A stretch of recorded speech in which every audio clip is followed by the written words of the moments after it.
I'm Nasari. I watched Harriet, a historical movie on the story of the conductor of the Underground Railroad, Harriet Tubman, and it's obviously set in period 5 because it takes place during slavery in the mid-1800s.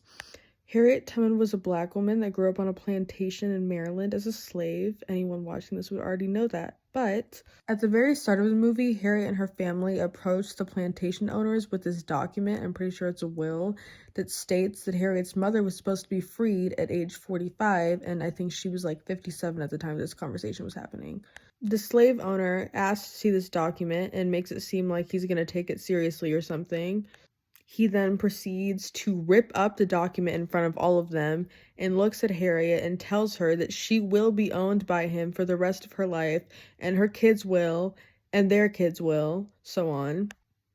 After this very depressing encounter, Harriet goes to the woods and is praying to God to kill her slave owner because obviously he's an awful person. And the son of the slave owner finds her crying and tells her that God doesn't listen to N-words prayers. And this boy that she practically raised slaps her in the face before saying some more degrading things, and I think this is the breaking point where she decides that she needs to get out. I forgot to mention, the being degraded wasn't the one thing that set her off. It was the fact that this man told her that he was going to sell her to the South as a punishment, which would A, rip her away from her family, and B, probably put her in a worse situation than the one she was already in. So that is what made her want to leave. She makes her plan to run away, and she gets pretty far after going through like the woods and some fields before she encounters the boy that told her he was going to sell her. And they're at this point where they're at a river and she's looking down at it, and he's asking her if she's gonna kill herself.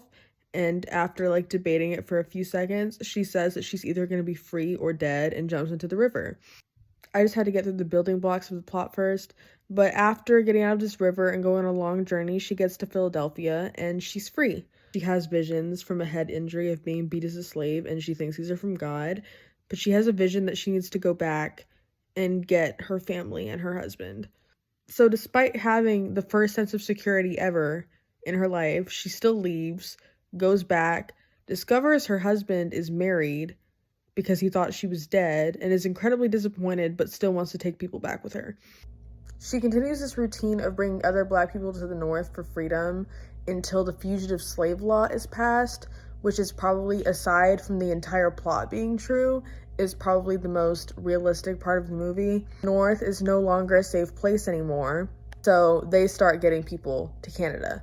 At the very end of the movie, after achieving complete freedom for herself and like over 70 other people, she encounters her slave owner one last time, and it's kind of just like this moment of growth and progress, and shows how like everything she did for herself worked out in the end. Overall, the movie is pretty realistic because we all know the story of Harriet Tubman and the fact that that was a real thing that happened.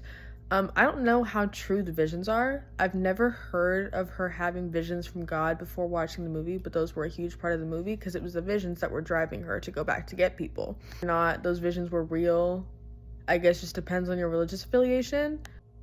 I didn't have a whole lot of questions and I didn't like learn a whole lot, but the one thing that was shocking to me was the fact that there was other Black people working against her and giving up the whereabouts of another Black person to white people for money.